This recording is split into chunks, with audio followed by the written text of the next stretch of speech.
세상의 정보는 많다. 우리 아이를 위한 정보는 여기 있다. 안녕하세요. 교육최적화 전문가 양진입니다. 오늘 여러분들과 함께 할 이야기는 우리 아이 감정 찾기입니다. 여러분 혹시 감정이라고 하는 거에 대해서 한번 생각해 본 적 있으세요? 요즘에 우리가 인재라고 불리우는 특징 중에서 가장 중요한 핵심 요소가 뭐냐면 인성이라고 합니다. 사실 인성이라고 하는 건 태어날 때 갖고 있는 성품이기 때문에 잘 변하지 않아요. 그런데 어느 날 우리나라에 인성교육이 법으로 제정이 됐죠. 전 세계에서 인성교육을 법으로 제정한 나라는 우리나라밖에 없어요. 그러면 왜 인성교육을 법으로까지 제정을 하면서 인성교육을 하라고 할까요? 인성교육이라고 하는 것은 우리 아이들에게 훈련과 습관을 통해서 새로운 인성을 만들어낼 수 있다라고 하는 것을 전제로 만든 겁니다. 그런데 왜 이게 중요하냐면 우리가 21세기를 살아가야 되는데 가장 중요한 핵심 요소 중에 창의력과 더불어 두 번째 중요한 요소가 바로 협업 능력입니다. 협업이라고 하는 것은 여러 가지 요소들이 같이 갖춰져야 되겠죠. 소통하고 공감하고 배려하고 리더십이 있어야 되고 이 많은 요소들을 한 단어로 축약한 게 바로 인성입니다. 그런데 인성이라고 하는 것을 우리가 아이들에게 훈련하고 습관이 될 때까지 가장 중요한 요소가 뭐냐? 바로 우리 아이들의 감정을 찾아서 부모들이 읽어주는 게 가장 중요한 요소입니다.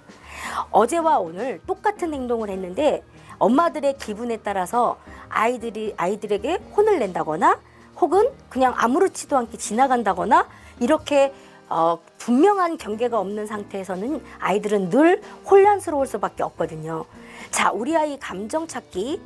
아이가 어제와 오늘 똑같은 행동을 했을 때 엄마는 경청과 칭찬과 훈육이라고 하는 것을 명확하게 나누어서 아이들하고 같이 교육해야 된다라는 게 오늘 주제의 핵심입니다. 그러면 우리 아이 감정 찾기에서 가장 중요한 게 뭘까요? 바로 경청입니다. 자, 경청에는 눈 맞춤, 귀 맞춤, 입 맞춤이 있습니다. 여러분 이걸 뭐라고 하냐면 경청의 3단계라고 하는데요. 눈 맞춤은 뭘까요? 엄마들 혹은 어른들과 달리 우리 아이들은 얼굴 표정에서 아이가 지금 엄마 나 정말 힘들어요. 엄마 저는 지금 너무 즐거워요. 엄마 저는 지금 화가 났어요.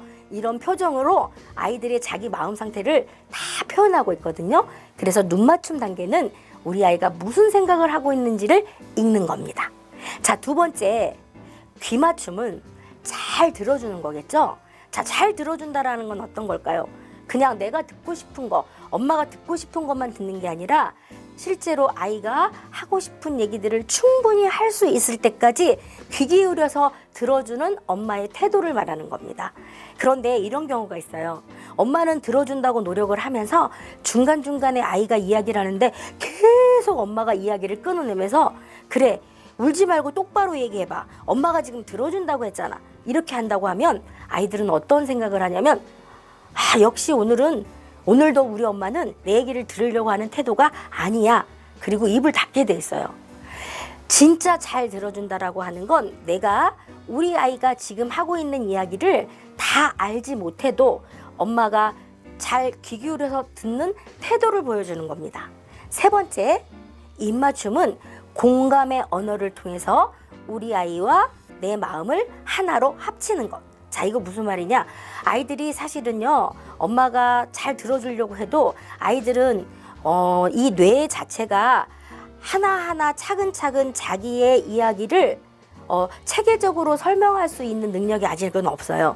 그래서 울기도 하고 짜증내기도 하면서 자기 이야기를 표현하는데 꼭 뒤에 말은 해요. 그래서 내가 속상하다고, 그래서 내가 화가 났다고, 그래서 내가 지금 솔직히 엄마 지금 제가 속상해요. 이렇게 다각도로 표현하지만 아이들은 그 말 속에서 엄마가 진짜 내 얘기를 잘 들어줬으면 좋겠다라고 하는 그런 안타까움과 신호를 보내는 거예요. 이때 엄마가 입맞춤이라고 하는 건 속상했구나, 화가 났구나, 이걸 동시에 얘기해 줌으로 통해서 아이는 안정감을 찾고 그 안정감을 통해서 아이들은 어떤 마음이 들까요? 아, 내가 이렇게 울지 않아도 짜증내지 않아도 우리 엄마는 내 얘기를 충분히 들어주는 사람이야. 우리 아빠는 내 얘기를 충분히 들어주시는 분이야. 이렇게 말로 표현하지 않지만 마음과 마음이 통하게 돼 있어요. 근데 더 중요한 건 이걸 아까 훈련은 습관이 된다고 그랬죠. 엄마 아빠의 이 태도를 아이는 훈련하고 습관이 돼서 이걸 어디에 쓸까요? 네, 친구들하고 이야기를 하거나 친구들하고 다툼이 있을 때 이것을 배워서 친구들하고 나누는 거예요. 자, 그러면 이렇게 다른 친구들의 이야기를 귀 기울여 들어주고 공감하는 태도를 보이는 아이들에게는 친구들이 얼마나 많을까요? 이게 아주 중요합니다. 그래서 우리 아이 감정 찾기는 인성을 기르는데 가장 첫 번째 아주 중요한 요소라고 생각을 하시고요. 조금 더 깊이 있게 이런 내용들을 알고 싶다. 그러면 제가 정말 강력히 추천하는 인성이 경쟁력이다. 여기 보시면 민승기 작가님이 쓰신 책인데요. 아주 많은 곳에서 부모님들과 교사들의 어떤 인성교육의 교과서? 이런 표현 하면 조금 안 되겠지만 교과서 같이 사용되는 책이에요. 어떻게 생각하면 인성이라고 하는 것은 우리가 너무 쉽게 생각할 수 있는 단어라고 생각할 수 있겠지만 여기 보시면 인성은 경쟁력이다. 21세기를 살아가는 미래 인재에서 가장 중요한 핵심 인성이 경쟁력이 될 수 있는 그런 아이로 잘 성장되기를 기원합니다. 자, 저는 지금까지 교육최적화 전문가 양진이었습니다.